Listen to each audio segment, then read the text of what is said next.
Friends, இன்றைக்கி நெஞ்செலும்பு soup எப்படி செய்யலாங்கிறத பார்க்கலாம். இது வந்து பார்த்திங்கன்னா சின்ன பிள்ளைங்கள்லேருந்து பெரியவங்க வரைக்கும் எல்லாருமே குடிக்கலாம். இது வந்து எலும்புக்கு வந்து அவ்வளோ நல்லது. வாங்க இது எப்படி செய்யலாங்கிறத பார்க்கலாம். எங்கள் வீட்டில் செய்கிற மாதிரி உங்களுக்கு செஞ்சு காமிக்கிறேன்.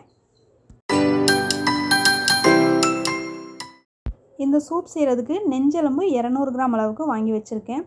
இது பார்த்திங்கன்னா நெஞ்செலும்பு இந்த மாதிரி பட்டையாக தான் இருக்கும். இது வேக வச்சோன்னா நல்லா வெந்துடும். கடையில் வந்து நெஞ்செலும்புன்னு கேட்டிங்கன்னா இந்த மாதிரி கட் பண்ணி கொடுத்துருவாங்க. இது வந்து வெள்ளாட்டோட கறி தான், அதாவது நாட்டு ஆடு சொல்லுவாங்கள்ல, அந்த ஆட்டோட கறி தான். ஸோ பார்த்திங்கன்னா இந்த மாதிரி நீங்கள் கட் பண்ணி வாங்கிக்கோங்க. இதை வந்து நான் ஏற்கனவே நல்லா க்ளீன் பண்ணி தான் எடுத்து வச்சுருக்கேன். ஓகே, இப்போ வந்து சூப் வைக்க ஆரம்பிச்சிடலாம். ஒரு சின்ன குக்கர் ஒன்று எடுத்துக்கோங்க. இதில் பார்த்திங்கன்னா நம்ம வாஷ் பண்ணி வச்சுருந்த நெஞ்செலும்பை இதோடய ஆட் பண்ணிக்கலாம். இந்த எலும்பு சூப் பார்த்திங்கன்னா நீங்கள் வாரத்தில் 2 ட்ரிப்பாவது நீங்கள் வந்து எடுத்துக்கோங்க. உடம்புக்கு வந்து அவ்வளோ நல்லது. எதிர்ப்பு சக்தி வந்து ஜாஸ்தியாக இருக்கும். மூட்டு வலி உள்ளவங்க வந்து இதை அடிக்கடி நீங்கள் குடிக்கலாம். இப்போ இதில் பார்த்திங்கன்னா நான் ஒரே ஒரு பல்லாரி வெங்காயம் சேர்த்துருக்கேன். என்கிட்ட வந்து சின்ன வெங்காயம் இல்லை, அதனால் வந்து பல்லாரி வெங்காயம் சேர்த்துருக்கேன். சின்ன வெங்காயம் நீங்கள் சேர்த்திங்க அப்படின்னா சூப் வந்து ரொம்ப நல்லாயிருக்கும். ஒரே ஒரு பழுத்த தக்காளி, சின்ன தக்காளியை பார்த்து எடுத்துக்கோங்க. இப்போ இது எல்லாத்தையுமே நம்ம வேக வைக்கலாம். இதில் வந்து ஒரே ஒரு பச்சை மிளகாய் நான் ஆட் பண்ணியிருக்கேன். அப்புறம் கொஞ்சமாக கருவேப்பிலை ஆட் பண்ணியிருக்கேன். கொஞ்சமாக ஒரு 1/4 டீஸ்பூன் அளவுக்கு மஞ்சத்தூள் ஆட் பண்ணியிருக்கேன். கொஞ்சமாக ஒரு 1/4 டீஸ்பூனுக்கும் கம்மியாக வந்து தனி மிளகாய்த்தூள், அதே மாதிரி பார்த்திங்கன்னா 1/4 டீஸ்பூனுக்கும் கம்மியாக தனியாத்தூள், 1/4 டீஸ்பூன் அளவுக்கு இஞ்சி பூண்டு பேஸ்ட்டு. இப்போ இதில் பார்த்திங்கன்னா ஒரு 700 ml அளவுக்கு பார்த்திங்கன்னா தண்ணி ஆட் பண்ணியிருக்கேன். கரெக்டாக ஒரு செம்பு அளவுக்கு வந்து தண்ணி ஆட் பண்ணியிருக்கேன். கொஞ்சமாக கல் உப்பும் ஆட் பண்ணிட்டேன். இப்போ வந்து பார்த்திங்கன்னா குக்கரை க்ளோஸ் பண்ணி நம்ம வந்து ஸ்டவ்வை ஆன் பண்ணி விசில் வச்சிடலாம். உங்களுக்கு பார்த்திங்கன்னா நான் வந்து பார்த்திங்கன்னா கரெக்டாக ஒரு 4 பேர் குடிக்கிற அளவுக்கு வந்து நான் இது வந்து தண்ணி சேர்த்துருக்கேன். உங்களுக்கு இன்னும் கொஞ்சம் வேணுன்னா கூட நீங்கள் ஆட் பண்ணிக்கலாம். நெக்ஸ்ட் பார்த்திங்கன்னா ஸ்டவ் ஆன் பண்ணிக்கலாம். இப்போ குக்கரை ஸ்டவ்வில் வச்சுட்டு ஒரு 7 விசில் வச்சு எடுத்துக்கலாம்.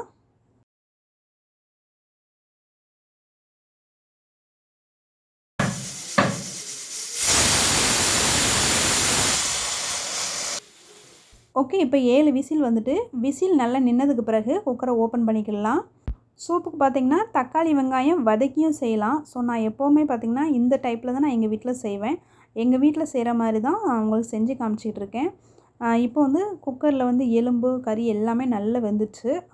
7 விசில்லே நல்லா வெந்துடும். ஸோ பார்த்திங்கன்னா நெக்ஸ்ட்டு வந்து பார்த்திங்கன்னா ஒரு 2 டீஸ்பூன் அளவுக்கு பார்த்திங்கன்னா கார்ன்ஃப்ளவர் எடுத்திருக்கேன். இதில் வந்து கொஞ்சமாக தண்ணி ஆட் பண்ணிக்கோங்க. ஒரு 2 டேபிள் ஸ்பூன் அளவுக்கு தண்ணி ஆட் பண்ணிவிட்டு நல்லா மிக்ஸ் பண்ணிக்கோங்க. நல்லா மிக்ஸ் பண்ணிவிட்டு மறுபடியும் வந்து ஸ்டவ்வை ஆன் பண்ணிக்கோங்க. மறுபடியும் ஸ்டவ்வை ஆன் பண்ணிவிட்டு சூப்பை வந்து ஸ்டவ்வில் வச்சுட்டு இதில் 1/4 டீஸ்பூன் அளவுக்கு கரம் மசாலா இந்த ஸ்டேஜில் தான் சேர்த்துக்கணும். அப்புறம் பார்த்திங்கன்னா நம்ம கரைச்சி வச்சுருந்த கார்ன்ஃப்ளவரை வந்து இதோடய ஆட் பண்ணிக்கலாம். கார்ன்ஃப்ளவர் வந்து இன்னும் கொஞ்சம் வேணுன்னா கூட நீங்கள் ஆட் பண்ணிக்கிடலாம். எனக்கு வந்து இது வந்து ஓகேவாக இருந்துச்சு. அதனால் வந்து இந்த அளவுக்கு நான் எடுத்து கரைச்சி இதோடய ஆட் பண்ணிவிட்டு இதை வந்து ஒரு ட்ரிப்பு நல்லா கொதிக்க வச்சுருங்க. ஃபஸ்ட்டு கொதி வரணும். அந்த அளவுக்கு நீங்கள் நல்லா கொதிக்க வச்சுட்டு நீங்கள் ஸ்டவ்வை ஆஃப் பண்ணிக்கலாம். ஃப்ரெண்ட்ஸ், பார்த்திங்கன்னா இப்போ இருக்க காலகட்டத்தில் பார்த்திங்கன்னா 30 வயசு 35 வயசுலேயே பார்த்திங்கன்னா மூட்டு வலி நிறைய பேர், எனக்கு தெரிஞ்சு நிறைய பேர் 30 35 வயசுலலாம் மூட்டு வலின்னு தான் சொல்கிறாங்க. கீழே உட்காந்துட்டு எந்திக்கிறதுக்கே ரொம்ப கஷ்டப்படுறாங்க. அப்படிப்பட்டவங்க பார்த்திங்கன்னா இந்த மாதிரி சூப் வந்து எலும்பு சூப் செஞ்சு குடிச்சிட்டு வாங்க. இது வந்து பார்த்திங்கன்னா நெஞ்செலும்பாக இருந்தாலும் சரி தான், இல்லைனா வந்து நார்மல் எலும்பு அந்த மாதிரி இருந்தாலும் பரவாயில்ல, இல்லைனா வந்து ஆட்டுக்காலாக இருந்தாலும் பரவாயில்ல. நீங்கள் வந்து பார்த்திங்கன்னா வாரத்தில் வந்து ஒரு 2 நாள் எடுத்துக்கோங்க. மூட்டு வலி பிரச்சனை உள்ளவங்க வந்து நீங்கள் டெய்லியும் குடிங்க. மூட்டு வலி பிரச்சனை உள்ளவங்க கரெக்டாக ஒரு 2 டேபிள் ஸ்பூன் அளவுக்கு நீங்கள் குடிக்கும் போது பச்சை நல்லெண்ணெயை சூப்பில் விட்டு நீங்கள் பெப்பர் போட்டு குடிச்சிட்டு வந்தீங்க அப்படின்னா மூட்டு வலி வந்து நல்லா சரியாயிரும். ஒரு 30 நாளைக்கு தொடர்ந்து இந்த மாதிரி குடிச்சு பாருங்கள். விடாமல் தொடர்ந்து ஒரு 30 நாளைக்கு இந்த மாதிரி குடிச்சிட்டு வாங்க. மூட்டு வலி வந்து சரியாயிரும். கண்டிப்பாக நீங்கள் வந்து பச்சை நல்லெண்ணெய் 2 டேபிள் ஸ்பூன் அளவுக்கு பச்சை நல்லெண்ணெயை விட்டு நீங்கள் தொடர்ந்து குடிச்சிட்டு வாங்க. கண்டிப்பாக சரியாயிடும். ட்ரை பண்ணி பாருங்கள் ஃப்ரெண்ட்ஸ்.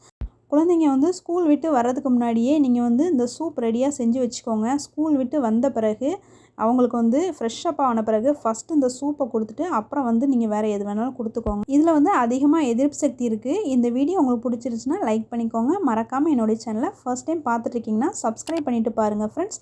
நான் மறுபடியும் வேறு ஒரு ரெசிபியில் உங்களை மீட் பண்ணுறேன். இது வரைக்கும் நீங்கள் வீடியோ வாட்ச் பண்ணதுக்கு தேங்க்யூ.